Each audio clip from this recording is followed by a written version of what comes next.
Once upon a time there was a man who had mastered all kinds of skills. He had fought in the war and had conducted himself correctly and courageously, but when the war was over, he was discharged and received 3 pennies for traveling expenses.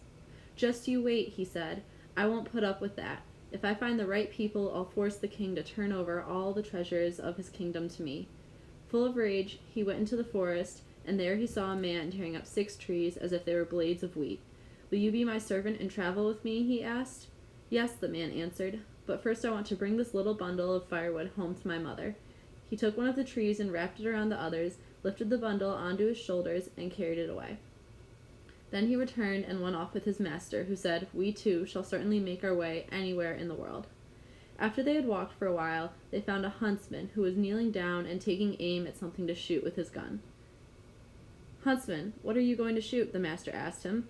"There's a fly sitting on the branch of an oak tree 2 miles from here. I want to shoot out its left eye," he answered. "Oh, come with me," said the man. "If we 3 stick together, we'll certainly make our way anywhere in the world." The huntsman was willing and went with him. As they approached 7 windmills, they saw the sails rotating swiftly, even though there was no wind coming from any direction, nor was there a leaf stirring. "What in the world can be driving those windmills? There's not a breeze around," the man said. He continued on with his servants for about 2 miles, and then they saw a man sitting on a tree. He was holding one nostril closed while blowing through the other. "My goodness, what are you doing up there?" the man asked. 2 miles from here are 7 windmills," he said. "I'm blowing them so that they'll turn." "Oh, come with me," said the man. "If we 4 stick together, we'll certainly make our way anywhere in the world." So the blower got down from the tree and went along with them. After some time, they saw a man standing on one leg, while the other was lying unbuckled on the ground next to him. "You've made things comfortable for yourself," said the man. "Time for a rest, I suppose." "I'm a runner," he answered, "and I've unbuckled my legs so that I don't run too fast. When I run with 2 legs, I go faster than any bird can fly." "Oh, come with me. If we 5 stick together, we certainly shall make our way anywhere in the world." So he went along with them, and shortly thereafter they met a man who was wearing a cap that completely covered one of his ears. "Where are your manners?" the master asked him. "You shouldn't drape your cap over one ear like that. You look like a dunce." "It's got to be this way," said the man. "If I put on my cap straight, then a tremendous frost will come, and all the birds in the air will freeze and drop down dead to the ground." "Oh, come with me," said the master. "If we stick together, we'll certainly make our way anywhere in the world." Now the 6 came to a city where the king had proclaimed that whoever ran a race against his daughter and won would become her husband, but whoever lost would have to pay for it with his head. Then the man appeared before the king and said, "I want to race, but under the condition that one of my servants runs for me." The king answered, "Then his life must also be placed at stake, and you and he will forfeit your lives if you lose." When they agreed on the terms and everything was set, the master buckled on the runner's other leg and said to him, "Now show us how quick you are and help us win." The runner and the king's daughter were both given jugs and set off running at the same time. Yet within seconds after the king's daughter had run but a short stretch, the spectators could no longer see the runner, for he soared by them just like the wind. In a short time he arrived at the spring, filled the jug with water, and turned around.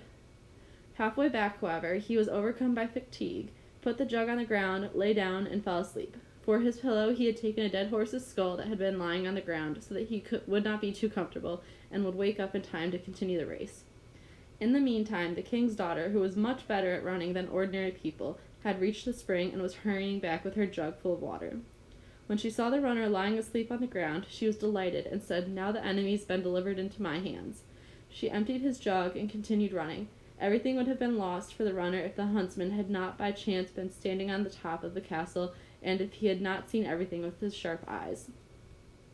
"I'll make sure that the king's daughter does not defeat us," he said, and he loaded his gun and aimed so carefully that he shot the horse's skull out from under the runner's head without hurting him. The runner awoke, jumped up, and saw that his jug was empty and that the king's daughter was away ahead of him.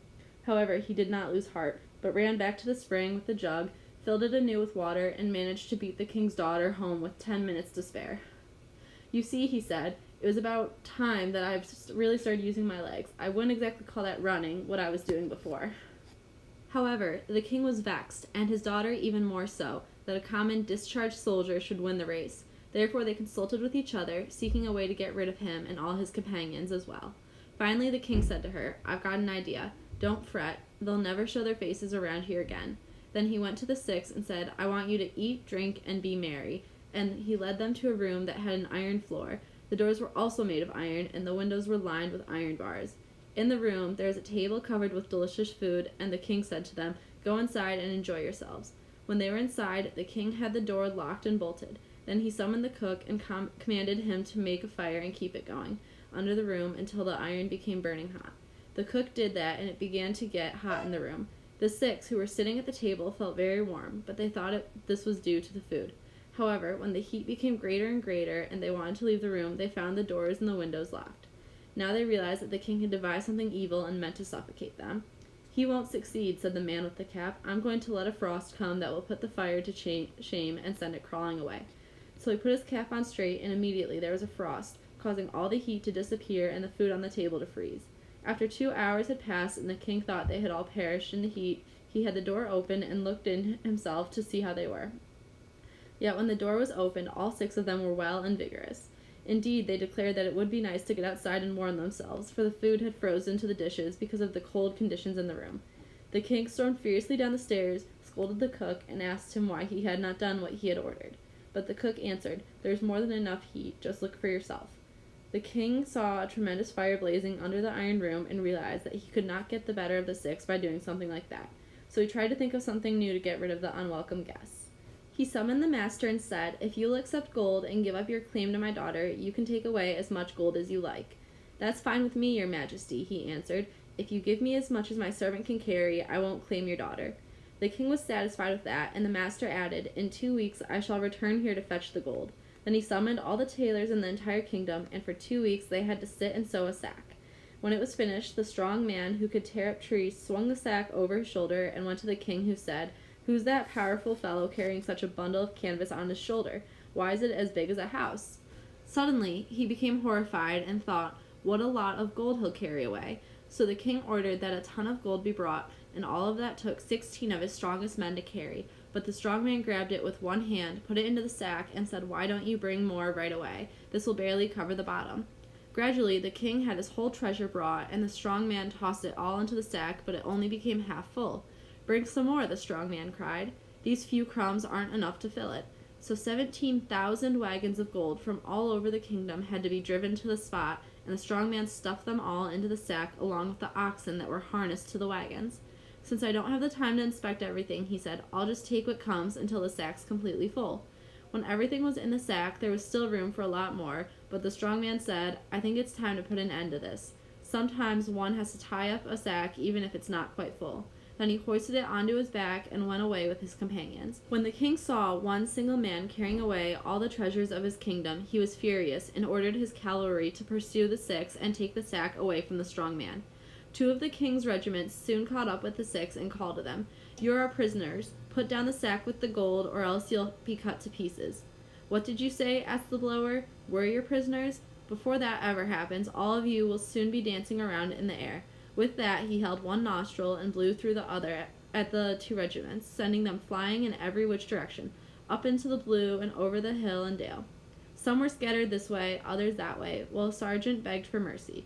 Since he was a brave fellow who had 9 wounds and did not deserve to be humiliated, the blower let up a bit, and the sergeant came out of it without being harmed.